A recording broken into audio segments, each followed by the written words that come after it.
Hello जय जिशोर मारिन है ना ये अब गिफ्टी अगर वीडियो हिर कर बोलेंगे सब चैनल ना सब्सक्राइब जरूर नन के लाइक भी नन के कमेंट भी नन के है ना शेयर भी नन के ठीक है। ये गाना कहाँ से चला है देखता है ना, ये है जी सा रे मा पा, ये धा है और ये सा, ये नी नहीं चल रहा है, नी भी नहीं चल रहा है, दोनों नी और दोनों गा भी नहीं चल रहे ठीक है। आप लोग चेंज भी करना स्केल, लेकिन ध्यान देना सा रे मा पा धा सा। ओके, गाना कहाँ से उठाया देखना, यहाँ से सा से ठीक।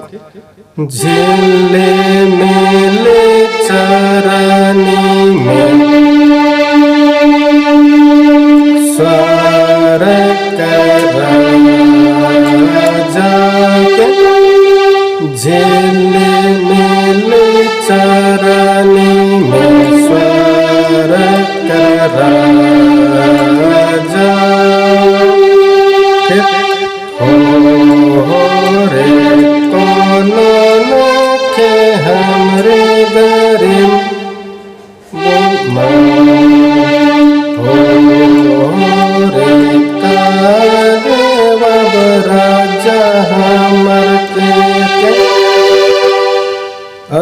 इतना लाइन आएगा, वो इतना बजा दिए तो सब गाना बजा दिए, है ना। झिल्ली नीली चारानी में स्वर कर राजा को, हो रे कोनो नचे हमरे गरिमा, हो रे का देव राजा हमर की। ठीक, इरम डंडेरी पूरा डंडे चल, रोज शब्द चेंज बनो बस। ठीक, बाय जोहार।